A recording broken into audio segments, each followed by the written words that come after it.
औरत का फैसला। बहू सुबह से घर का काम करती रहती है, फिर ऑफिस जाती है और बच्चों में लगी रहती है।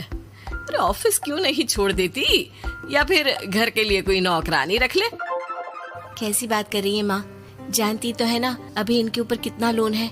थोड़ा ही सही मदद कर देती हूँ तो अच्छा लगता है, और अभी उनको मेरे पैसे की जरूरत भी तो है। सुधा चंदर को बचपन से प्यार करती थी। एक ही मोहल्ले में खेल कूद कर बड़े हुए दोनों। जहाँ सुधा संपन्न परिवार से थी तो वहीं चंदर का परिवार आर्थिक परेशानियों से जूझता ही रहा।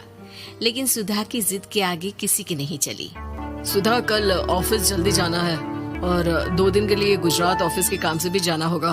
अरे कैसी बात कर रहा है बेटा, बहू को अगले महीने बच्चा होने वाला है, इस वक्त तो उसके साथ रहे। अरे कोई बात नहीं ना माँ, उनको जरूरी काम होगा, वरना मेरा चंदर ऐसे वक्त में मुझे छोड़कर कभी नहीं जाता। चंदर सुबह घर से निकलता तो आधी रात को घर में घुसता, वो भी शराब के नशे में। चंदर की माँ उसे खूब समझाती। अरे माँ देख रही हो ना कितना कर्जा है सर पर, काम करना पड़ता है, दिन रात काम नहीं करूँगा तो घर कैसे चलेगा। अरे लेकिन बहू को भी तो देख लिया कर, इस हालत में भी घर का बाहर का सारा काम करती है। चंदर तो जैसे माँ की बात सुनकर भी अनसुना कर देता है। ऑफिस के बाद चंदर का फोन माँ के पास आता है। माँ वो ऑफिस के काम से आज रात के लिए पास के शहर के ऑफिस जाना पड़ रहा है, कल सुबह आ जाऊंगा। सुधा रात को कमरे में सो रही होती है कि उसके पेट में दर्द होता है। सुधा चंदर को वीडियो कॉल करती है। इनको फोन कर लो, शायद कुछ आराम मिले। लेकिन 10 बार फोन करने पर भी वो सुधा का फोन नहीं उठाता। ऑफिस के काम से गए हैं, हो सकता है बिजी हो। कितनी मेहनत कर रहे हैं हम लोगों के लिए। सुधा सो तो जाती है, लेकिन अकेले उसे कमरे में डर लगता है। अगले रोज चंदर घर आता है, जहाँ सुधा ऑफिस जाने के लिए तैयार हो रही थी। तुम आज भी ऑफिस जाओगे? कल रात भर तो ड्यूटी की है, थक जाओगे, छुट्टी ले लो ना। अरे नहीं, कैसी बात कर रही हो, ये तो पॉसिबल ही नहीं है। अच्छा रुको, मैं जल्दी से तुम्हारा खाना और नाश्ता बना देती हूँ। बेचारी सुधा ऑफिस जाना छोड़कर लग जाती है पति के लिए खाना बनाने, उसके कपड़े प्रेस करने और जरूरत का सामान मुहैया कराने के लिए। हो सके तो रात की ड्यूटी मत लिया करो ना, मुझे बहुत डर लगता है। अरे यार क्या है, तुम तो ऐसे बिहेव कर रही हो कि तुम ही अकेली हो जिसे बच्चा होने वाला है। इतने लोगों के पति जो काम के सिलसिले में बाहर होते हैं, उनका क्या?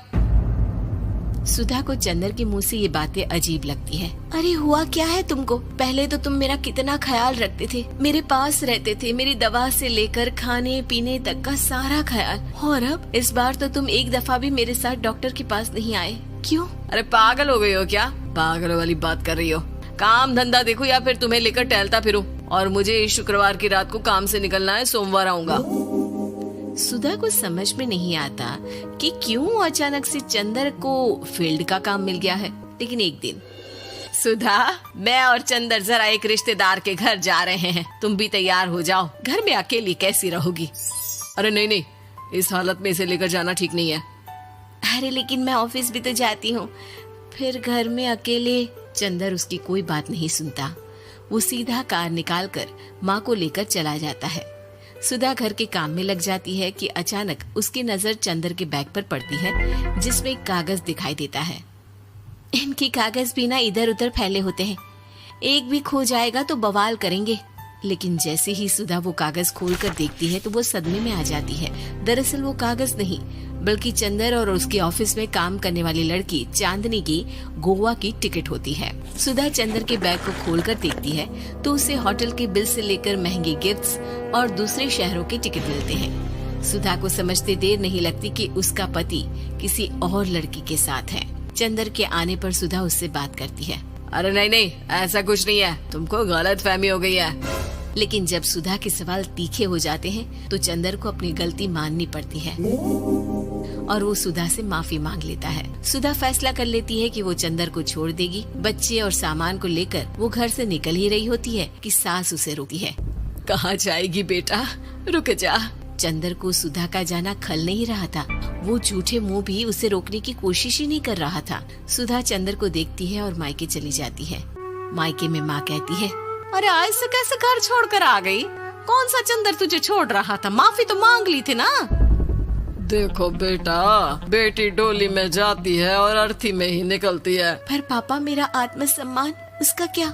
आपने मुझे पढ़ाया लिखाया है, इस लायक बनाया कि मैं खुद का खर्चा उठा सकूं, बेटी को पढ़ा सकूं, एक अच्छा जीवन पाऊं।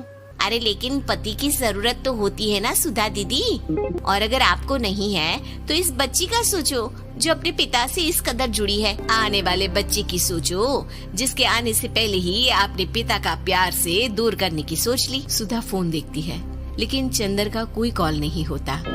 वो समझ नहीं पाती कि अपने आत्म सम्मान के बारे में सोचे या बच्चों के बारे में। मम्मी, हम नाना नानी के घर से दादी और पापा के पास कब जाएंगे? नहीं जाएंगे बेटा, अब यहीं रहेंगे। नहीं मम्मी, मैं पापा के पास जाऊंगी, मुझे दादी के साथ रहना है। और मेरे साथ? हाँ, आपके साथ भी तो, सबके साथ माँ। देखो सुधा दीदी, आपके सर पर पिता का साया होना जरूरी होता है। अपने घमंड के लिए पिता और बेटी को अलग मत करो। सुधा अब सामान उठाकर अपने ससुराल जाने लगती है, लेकिन मन में सवाल रह जाता है कि जिसे दुनिया घमंड समझ रही है वो उसका आत्मसम्मान था। चंदन ने माफी जरूर मांग ली, लेकिन कभी ये एहसास नहीं दिलाया कि वो सिर्फ उसी का है।